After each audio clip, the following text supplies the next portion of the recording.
Good afternoon, everybody. It's good to have you here. I'm just waiting for Paul to join us. We've got a few people on. And I'm glad you guys, thank you, Paul's logged in. A few people, I can see them logged in there, which is great. It's good to have you all here. Appreciate some of you are regulars for this little weekly webinar. It's just one of those things that we think is helping people do. What a bit of feedback there. Are you with us yet, Paul? I certainly am. Good, you logged out, logged back in. I couldn't record, so now you're there. So say hello, Paul, to everybody. Hello, Paul, to everybody. Yeah, sorry, James, we were logged in as the same person. I became you momentarily. Well, isn't life good for you? Good. So, Paul, I was just saying, we're running into, we're obviously now into the second batch of 3-week lockdown, so we're into probably the fifth webinar that we've been running.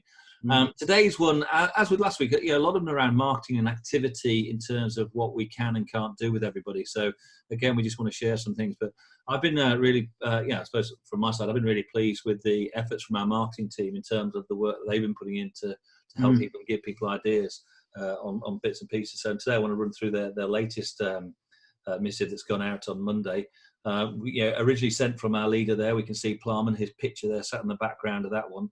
So it's good to get people on. But also I know a lot of people have been who've requested the recording so they can listen to it at a more convenient time. I don't know what they're doing at the moment, but obviously there can't be much more they're doing. Obviously, they could be out sunbathing at the moment. But as I said to you on a call this morning, Paul, my legs are, when I go out at night, I'm like two white reflective strips with my legs if I have a pair of shorts on, because my legs haven't seen the sun. Milk bottles. So, Paul, what type of week have you been having?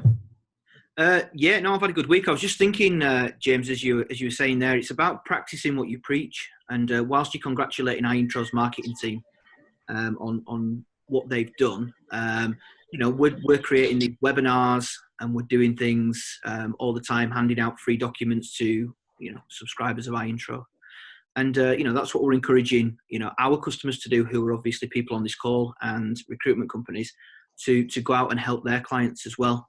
We're not charging for this. We're not charging for the handouts. When I say handouts, I mean documents, PDFs, etc., with ideas and templates. And we're going to talk about language in a minute, Paul, and handouts. That wasn't a good one to use. I'm not going to be talking about that one. We can just sort of brought me around to it. But yeah, no, practice what we preach, and that's obviously what we're trying to do for people. So busy. Actually, a very busy week and a busy time doing things that we don't ordinarily do. But it's quite interesting, and I feel as though when we do get back to, I keep saying relative normality, I think we're going to be in a really strong position, both with our recruitment company and our intro, because we're doing lots of prep work right now. I think it's going to be a new normal, isn't it? I think, listening to people, what was normal and what will be normal are going to be very different things in terms of how we gradually get back to work and build people up. How it's going to work, it's going to be an interesting one to see how that goes. But yeah, the new normal. You still there, Paul? I'm still there. Oh, I thought I just heard someone log out. I can't see the images at the moment, the visuals. So yeah, what we want to talk about today, I think today we'll probably get through in around about half an hour. We're not looking to drag these out. We just want to sort of talk about some key things. But practice what you preach is certainly one of the key things from us, because it's making sure that the stuff that we're telling you is stuff that we're doing. Yeah, but it's stuff that we want to help you doing. And when I say we're doing, I mean we're doing it in our intro just to rest go out there and win more clients. But Paul's also doing it in the grass greening business to make sure that we're staying top of mind with people. And that's what marketing is at the moment. Marketing at the moment isn't necessarily a big sales vehicle. And yes, a number of our clients are in markets at the moment where they're still busy, and that's great news for them. But others, we all know that some of us are we've got some of our clients, we know they furloughed staff, they just don't have any vacancies or opportunities to work on. But this is not anything that anybody on this call or any of our clients have done. It's something that's happened to us. It's not something we've done. So I think we need to sort of take a bit of comfort. It might be a bit cold at the moment, but a bit of comfort in the fact that it's not anything we've done. We've just got to adapt to it and build forward. So today, what we want to talk about is how you should be engaging with your clients. And we've just got a couple of things that we want to take people through. And again, when we say some of this stuff, a lot of times, the things we go through, sometimes we say, well, isn't this a little bit basic? And it reminds me of a quote from Winston Churchill, when he said, a lot of the stuff we're going to talk about is common sense. But the one thing about common sense is it's not very common. And so when we go over some of the basic things, just ask yourself this question: am I doing it? And if you're not, then think, well, why not? Because sometimes we just go past these things because we did them once in a former life or earlier on in our career, and now we don't have to do them anymore. Well, sometimes you hit a reset button, and we're in that time now. You've got to go back to basics. Your clients aren't going to be the same today or tomorrow as they were yesterday. We've actually got to look and think differently. And I saw a little post on LinkedIn today, and it was from a friend of mine, and we were talking last week, and he's having real problems in his business. And this is gonna sound a bit ironic. He's in the chemical cleaning industry business, but he just can't get enough supplies. And so despite what should be in reality a very good time for his business, he's struggling. And he was just talking about how he was going to motivate not only his clients, but his staff as well. And part of it comes around to what we're talking about today, and it's about engagement. And I said to him, and I remembered back to the time that we had the last big crisis. And it was 2010. I was at a conference with my team, and I put this big heart up on screen. And that heart was all about, it's now is the time to engage with your clients and to make sure they know that you love them.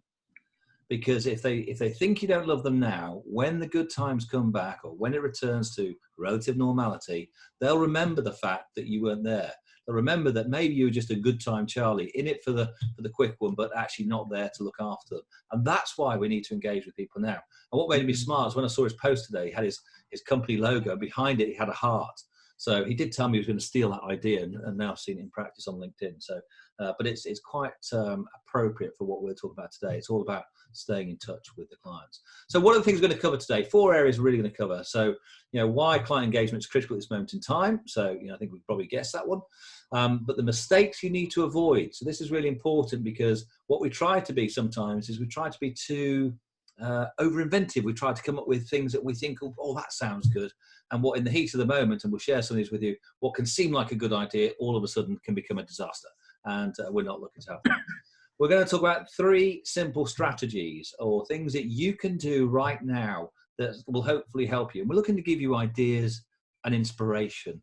Not, we don't believe we've necessarily got all the answers. We just want to get you sort of thinking a little bit different about things you can do today, tomorrow, and whenever. And overall, what we're trying to do is help you think about how you can utilize your expertise and share that with your clients so they see you as somebody they want to have a long-term relationship, because we want to build long-term relationships with our clients.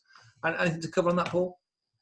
No, well, I think I know that you're coming to this, so I don't want to steal your thunder, but on the second point there, the mistakes that you must avoid, I think it boils down to having a strategy. So this webinar, James, that you're conducting today was not thought up yesterday. It was planned around 3 or 4 weeks ago, actually. So, I'm not trying to preach that we're perfect, but we try and do things in a logical and professional way. And 3 or 4 weeks ago, we got together as a team and we did some brainstorming, shared some ideas, and we came up with a series of webinars that ticked as many boxes as we could in terms of offering as much value to our customer base and seeing how we could best help them. Yeah. And then obviously between then, that's what we're working on, and we're creating content for it. So I think one of the most important points here is to have a strategy and not just think of something in the middle of the night, wake up with all the energy and positivity you can and start preaching to your customer base, and then you've forgotten about it 24 hours later because you've moved on to the next thing. So I think what underpins all of this is having a strategy. And of course, nobody had a strategy to what happened. Who would have thought this 3 months ago, that we're all going to be locked in and the world's going to change? So we don't have a strategy for it, but we need to. If you don't have one, you've got to come up with one. As our lovely government are finding out, they've got to come up with something. Yeah, but some of the things they're coming up with, I do think they dream them up in the middle of the night. Anyway, story for another day. Let's not go into that one. Let's jump into them. So think about for a moment why you're doing this, because we're talking about marketing. We're talking about you engaging with your clients. Why are you doing this? Well, there are some rights and there's some wrongs. I mean, first of all, are you doing it for the wrong reasons? Is this because you want to sort of, finish work every day at 6 o'clock and think, you know what, I had a busy day today, but were you a busy fool? Were you doing it for the wrong reasons? Were you doing it because it just made me feel good? But don't think about it. This isn't about you.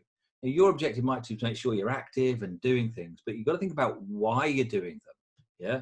Not what you're doing, but why you're doing them. And it's not to make you feel busy. You've really got to sort of, help, get into the client's mind here and help clients address, the things that they're experiencing at the moment. What are the challenges they're facing? Think about the challenges they're going through at the moment.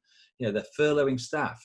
Are they furloughing all of their staff or just part of their staff? And if so, what challenge is that doing? How can they deliver their orders? Paul, you and I were talking to our developers today, and our developers have got 2 distinct teams in their business. They're both software developers, but they also have a more of a retail side of their business. I don't mean on the software side, but in terms of marketing agency.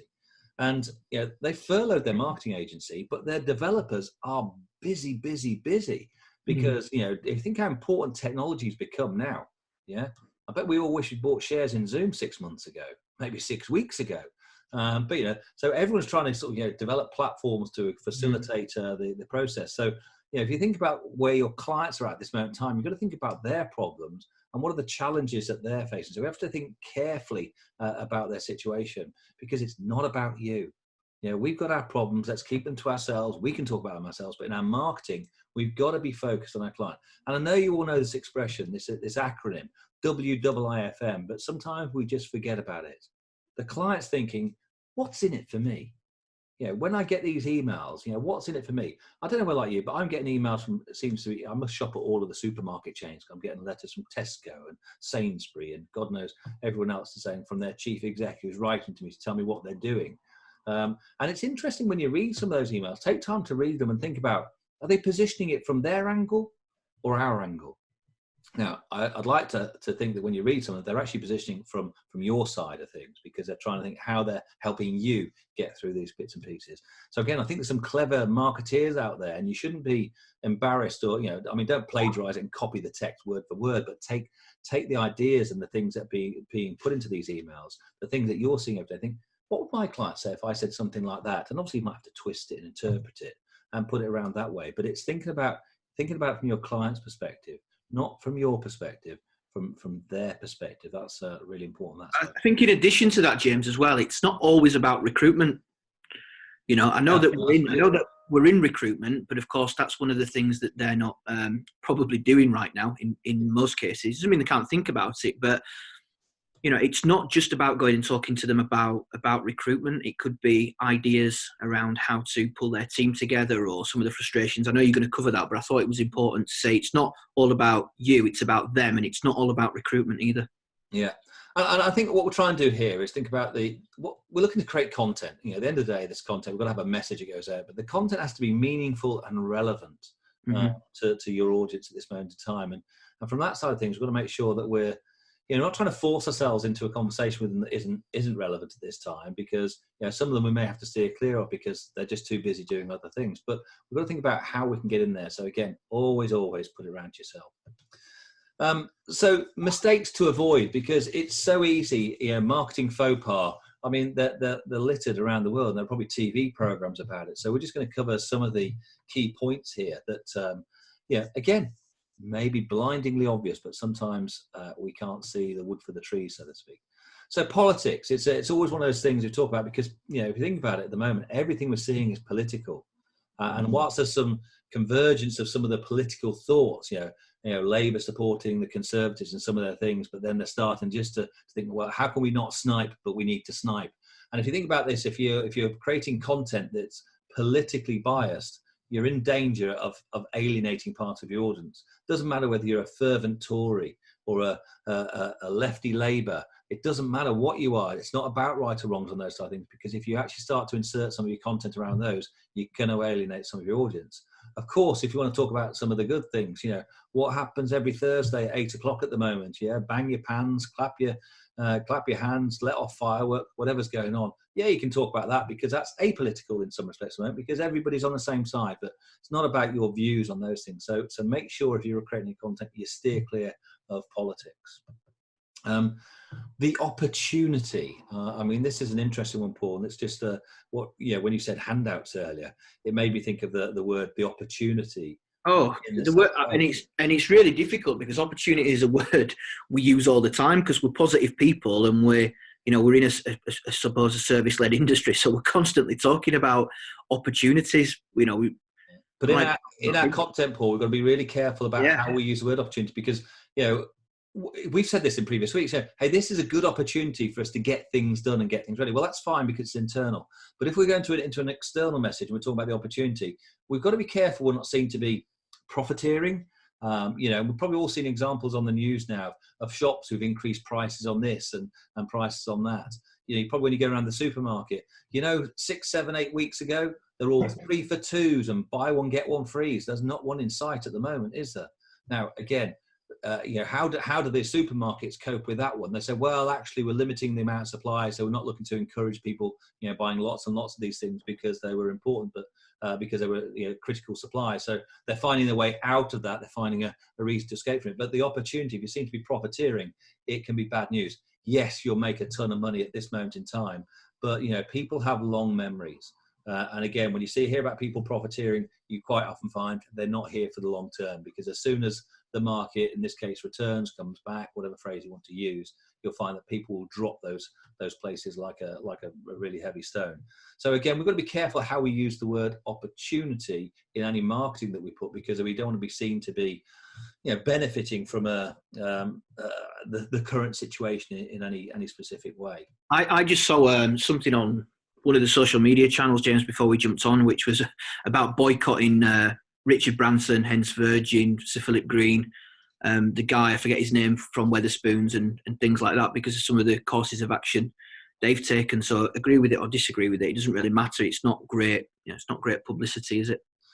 Yeah, and we don't want to get embroiled in that particular side of things. So let's go on to the third mistake that you can avoid, and that's being tone deaf. And if you've read the notes that we sent out, you might think, well, what do we mean by that? What do we mean by being tone deaf? And by being tone deaf, we're talking about, where's your message in this one? Are you listening to are you in touch with what's happening out there in the community? So the example we gave of being tone deaf is there's a company called Lumen who created something called a touchless face mist. Now, think about that for a moment. Hey, isn't that, what sounds like a great product if that's something that you feel you need? It's not, we're not here to promote or say anything about this product. But they, what they did is they sent out this thing, and the line here might be difficult to read, but it says, it's been a pretty wild ride these past few weeks with coronavirus making its way around the globe. What they're doing is that they haven't heard that, how important this is. Now, I know whether you like me, but when I get up in the morning, 7 o'clock, and I like watching breakfast TV. And again, like him or hate him, Piers Morgan is getting a lot of good plaudits at the moment because he's taking people to task, and he's ripping people really bad. And there was a lady on last week. Her name was something Waitley. She was a health minister or a care minister, and she just totally was tone deaf to what he was saying. And he said, "Listen, you're laughing at this. This is really, really serious. People are dying." She had the brass neck to come back on again this morning, because I saw her again. I didn't hear it all today because I was just doing something else, but I saw it the same woman. I thought it was a repeat, and it wasn't.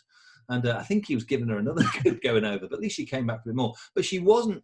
She was tone deaf in this one, in the same way that Lumen are tone deaf here. They haven't heard really. They haven't understood the magnitude of what's going on. Now, what they did, and we gave them an example. They actually did come up with a very conciliatory response to this. They created an email which they sent out pretty quickly to say, listen, we were wrong, because what must have happened is somebody sent it out and then somebody said, oh my God, have we listened to this message? We need to get out there and see what people are saying. So again, but if you're tone deaf, you're going to potentially going to put yourself into a black hole that you don't really want to get into. So you've got to be really careful on those things. Now, what does that mean to us in recruitment? We're just got to make sure, again, we're not being too glib about the situation, just saying, it's all going to come back. It's going to be very different for a lot of different organizations, and we've got to be conscious of that. And then the final one is inappropriate humor. And again, this is one of those things, we might have an inspiration where we think, inspiration, what would be good there from that side of things? And what you might think is funny one day, all of a sudden becomes a real nightmare. So from that side of things, you've really got to be very, very careful on this one. And so again, avoid things which are, are going to be, obviously just insensitive on that side. But sometimes a bit of self-deprecation can be quite humorous. And I'm sure, listen, if you're on any WhatsApp groups like I am, some of the things which are going around are really quite comical, but wouldn't mean I'd share it with a mass audience, because some of those things may not be there. But it was one of my favourites, and again, it was topical a couple of weeks ago, you couldn't get any toilet paper, bizarre as that was. You couldn't get any toilet paper out there. So people saying, I've had to resort to newspaper. The times are rough. Again, not the greatest joke, was it? But I remember hearing that a couple of weeks ago. I thought, it's quite funny, and it's not inappropriate. It was relevant. It wasn't using any bad language or anything like that. So again, think about it if you want to make some points in there. So let's come on to 3 strategies that you can adopt. By the way, sorry, Paul, I meant to ask you anything you want to add on No, I think that, no, I'm good with that, James. It all makes sense. Cracking. Right, so the 3 areas I want to talk about. First one about touching base. So a simple communication approach to touching base, followed up by you starting to position yourself as that authority. This is really important to us. That's why we say we're management consultants who specialize in talent acquisition to the XYZ industry, and therefore we've got the authority to talk about that. I'm going to talk about how we position that one. And then reciprocation, what we mean by reciprocation in terms of how we're going to do that. So let's look at touching base first of all. And there are 5 things that we need to think about here. First of all, you're just reaching out to people to say, you know, we're still here. And we know it's a tough time for you. So let's think about the things. So first of all, keep the email very simple. Construct it in a very simple thing. So your formatting, your style, got to be simple, not long-winded, not overly complex in terms of those bits and pieces. Also, because what you're doing is just it's about staying in touch. It's about touching base. It shouldn't be about being commercial. Now, when I do a lot of training with people, one of the questions I ask you is, say, how many really close clients do you have? And the most common answer I get from people is somewhere between 5 and 10. They're the real ones. And I follow that by saying, these are the type of people that you can have a conversation with where it doesn't have to end up with, have you got any jobs?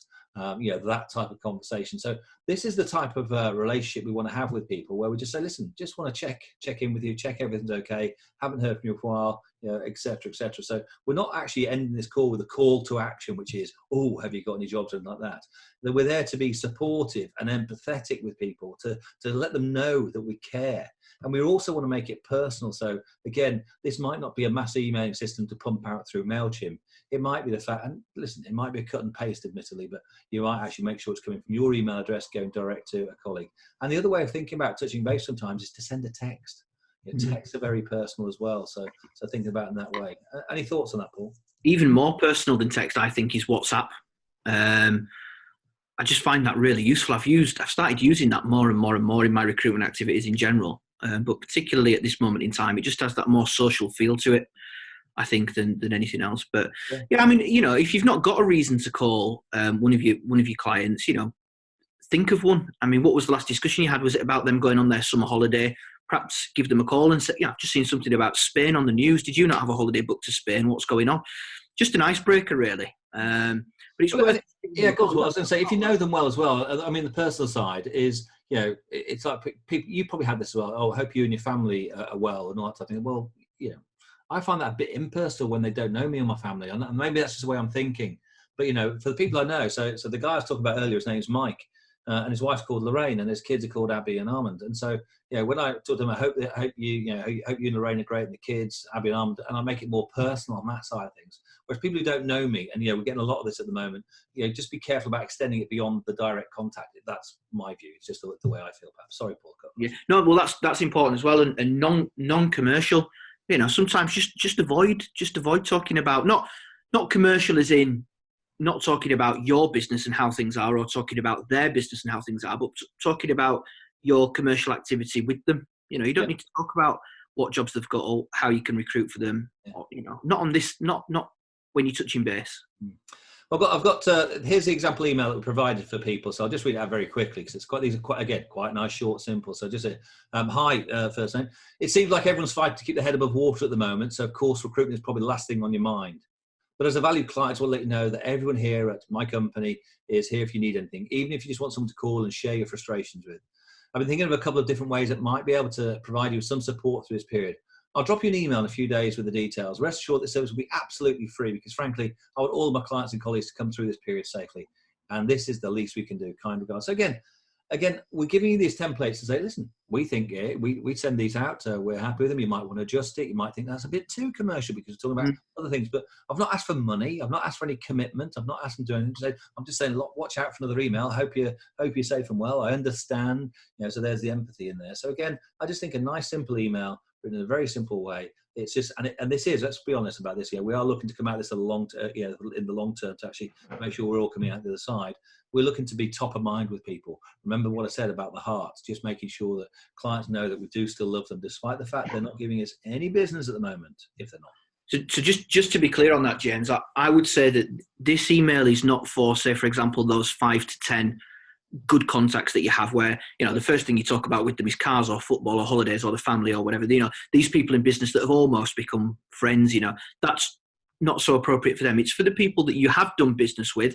It's been on a professional level. It's a friendly tone to the conversation. They obviously know who you are. I think it's for those, and there should be, if in recruitment, you should have probably those 5 or 10 on one hand, and then in this hand, you should maybe have 30, 40 or 50 of those people. And maybe there's persons we spoke about, Paul, maybe they're the ones where, you would have either WhatsApped them because that is a bit more personal email, or you've called them and actually picked up the phone because, we've got time to do that as well. So let's move on to the next one. And that's about being an authority. And it's about you letting people know that you're there. So let's think about what this means. So first of all, how do we become this authority? Well, first of all, it's making sure that, we're seen as a peer and not subservient to the client. That's not our relationship with our clients. We want them to respect us for what we do because we respect them for what they do. They build companies. We specialize in recruitment. We specialize in talent acquisition in their industry. We've got solutions to their problems, even though at this moment in time, again, thinking about the context of where we're at, we've got to make sure we're not being overly aggressive in terms of, searching for business, because this is all about long-term strategy, and marketing is a long-term, or certainly medium to long-term approach. There's no such thing as a quick win on this one. It's all about lots of things that you keep on doing. So where do we move from being a management consultant talent position? Well, we've got to demonstrate, and that's what we're trying to do here through marketing, how we help people. And there are 4 areas in which I think we can help people. So there's video. It's really, really powerful. I was speaking to a client today, and it might have, is it somebody on the call? I'm not sure. Anyway, it was really interesting. It might be yesterday. The question is, James, do we need to use, and this is off topic, but it'll come back around to it. Do we need to use candidate briefing packs in our campaigns? And I thought, well, we think they're really, really positive, and it's a very positive thing he's shown. So he said, well, we like your template, but we think we can make it better. And that was great. So actually he wasn't saying we shouldn't use them. How do we improve the ones you got? And as with everything we give you, we're giving you stuff for you to expand on and develop further. And what we got around to is actually video. And we're talking about, well, how do we connect with clients on video? How do we connect with candidates on video? Remember, candidates are clients in disguise. And so think about this. So why not record a personal message and push that out? Now, whether it's on social or whether it's an email campaign, but you can push out a personal message, and it could just be a friendly. Paul, you did your Sir Paul series, which essentially was a video to people to listen to. So I think it can be very powerful. That.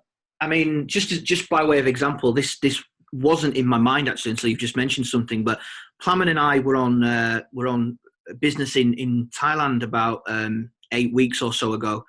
And we were having a drink in a very famous bar at the top of a hotel called Labua. And for those who have seen the film with Bradley Cooper, Hangover, you'll know that it was filmed up there. So it's a very popular spot. So we were up there having a drink together, and Plamen, being the workaholic that he was on his phone. He got a message from LinkedIn from a recruiter expressing an interest in iIntro. So we looked this chap up, and we decided to, on the spot, record a video of us both in this bar overlooking Bangkok. It took us 30 seconds, one take, and we sent it to him. And we were just introducing ourselves and saying hello, and we'll contact you when we're back. Immediately, we got a response from him. I was there 6 months ago. What a fantastic place. I recommend this drink.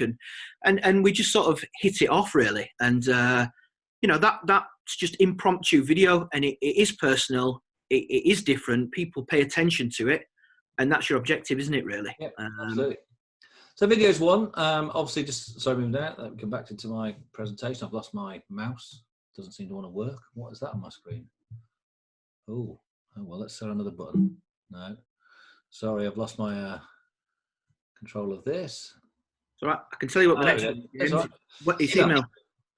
Paul, email, post, and webinar, because they're all interrelated here. It's about you using these mediums to let people know that you are the right person for them. So, and actually you understand that. And we've got lots of things that we can talk about. Obviously, our industry and our specialization, how we might be, help them with contract negotiation with employees and all those things. But again, come back to what we're saying today.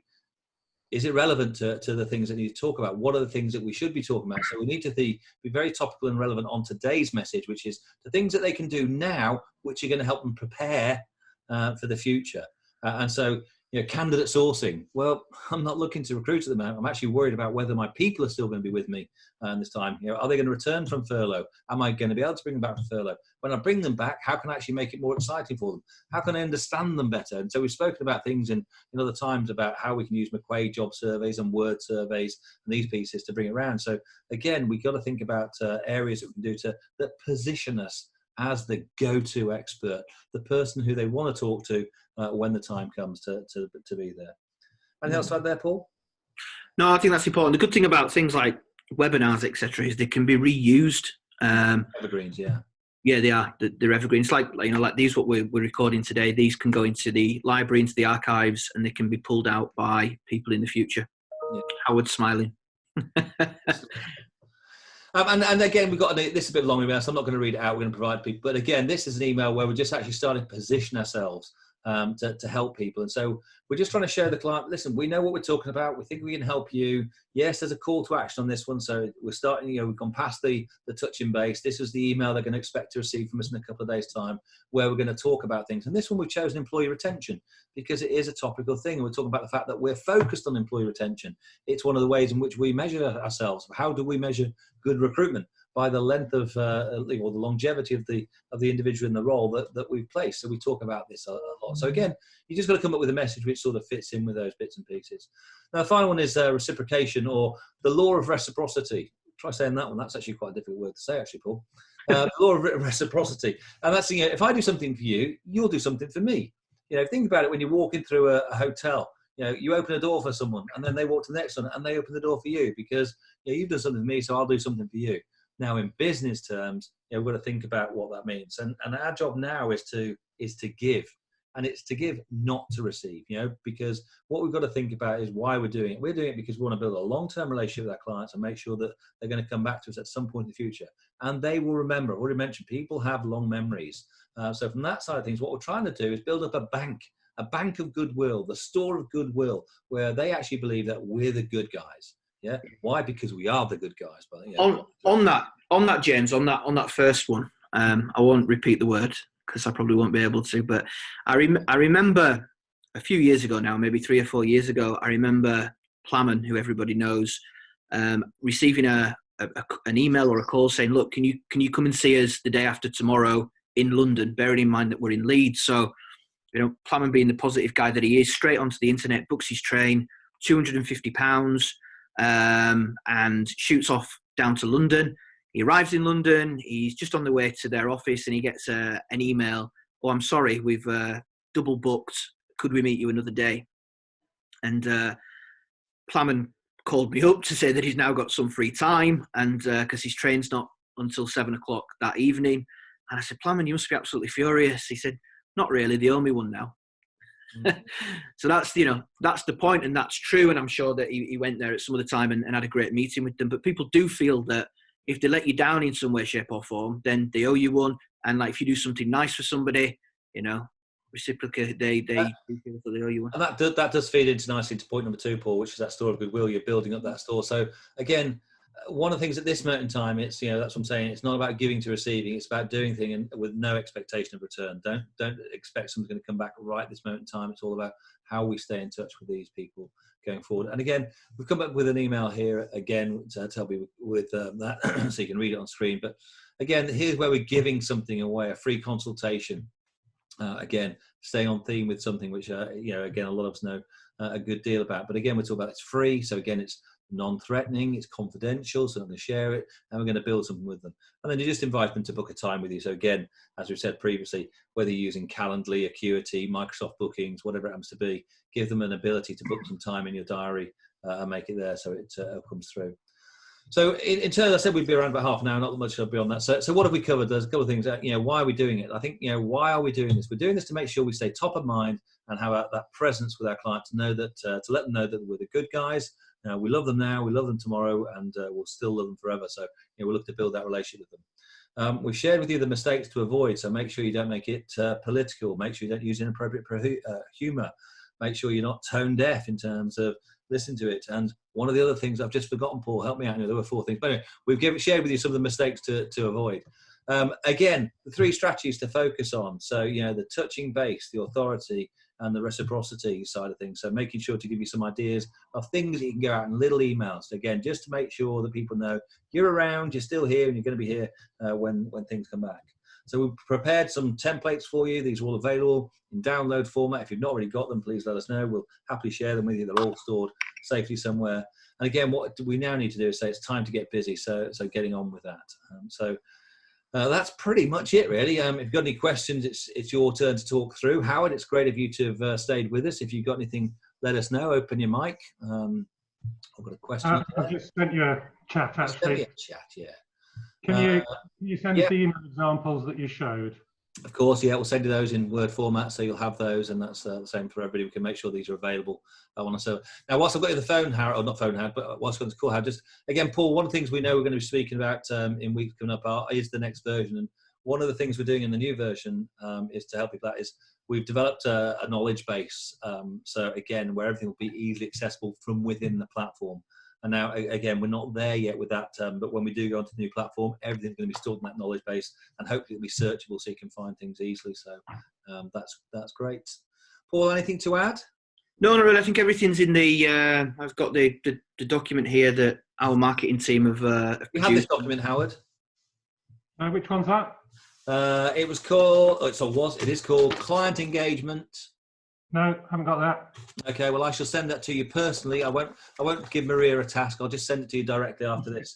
But it's great, by the way, Howard. It covers a lot of what we've been through today, and just a personal thank you from myself to our marketing team, because what they're producing here at short notice is phenomenal, and it's helping James and I to get through these webinars, and it's helping people, iIntro users to actually go out and do something and prepare for getting back to things. Yeah, I think one of the big things we're doing at the moment, and I'm doing this, I mean, I finally got things sorted out with Graham on Friday, so I'm kicking off in a big way this week, next week, and it's really a case of collecting collateral that I can use, bend to the messages that I want to put out there, and picking up the things you're saying today, the common sense things, making sure that you're out there. I mean, I'm not expecting to pick up 10, 5, 1 big fat retainer at the moment, but it's all about storing up that goodwill. It is. And becoming that trusted advisor. And therefore, you've got to be careful with the message that you're putting out there, because, the end goal isn't to, pick up a requirement today. It's about, supporting clients, finding new clients, establishing, your position in the marketplace, so that, as the new norm becomes available, that they'll remember, those people that sort of, they were in touch with during this time. Yeah, and it's true for us, Howard. I mean, I was saying this to somebody yesterday on a call, and I go back to time, it was 2005, and I was looking for a new job, and and that's that goodwill. So I reached out to some recruiters, and I'd been in recruitment, so I thought I knew about it, and I also thought I was a decent candidate, was going to make somebody a bit of money on a placement fee and that type of thing. And you reach out to recruiters who you think are good, and then it's amazing how few of them came back to you. Yeah, and there's one lady I remember specifically. I won't name her. It doesn't matter because she's no longer in recruitment. She actually got out of it. Surprise, surprise. But she'd been in it a long time at that stage. And she wouldn't return my calls. Nothing happened. All normal stories. And then all of a sudden, I popped up in a business, and she did rec to rec as well. And obviously, I was in a senior position in a recruitment company. And so, as one of those things. As soon as I popped up in this role, oh, hello, James. How are you? Congratulations on your new position. It was so fake. I'm sure you're going to be building your team. I'd love to help you do that. And I thought, well, what, the law of reciprocity, why would I give it to you? Yeah. Now, I wasn't rude enough, because it's just not in my nature to be that rude to say, listen, get lost. But, actions speak louder than words. I never rang her back, because I never would have given her any work because of how she treated me.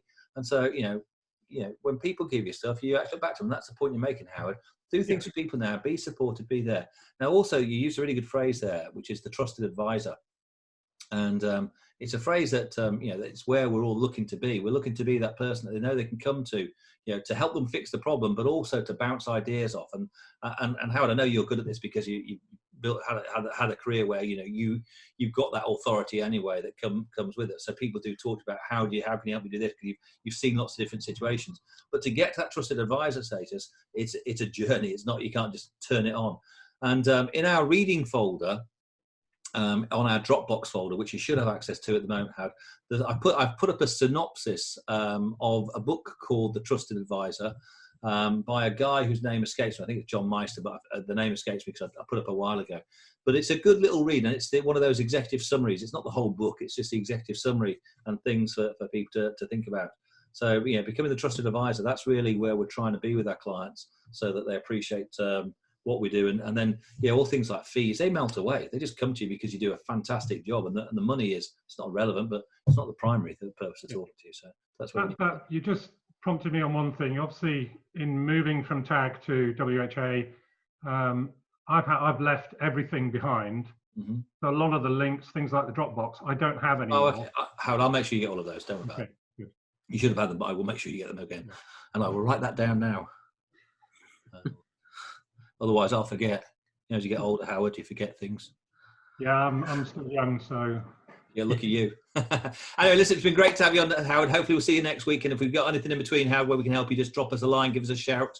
And that's same true for anybody who's listening in a non-live situation. So thanks very much. James, thanks very much. Paul, many thanks. Thanks, Howard. Good. Cheers.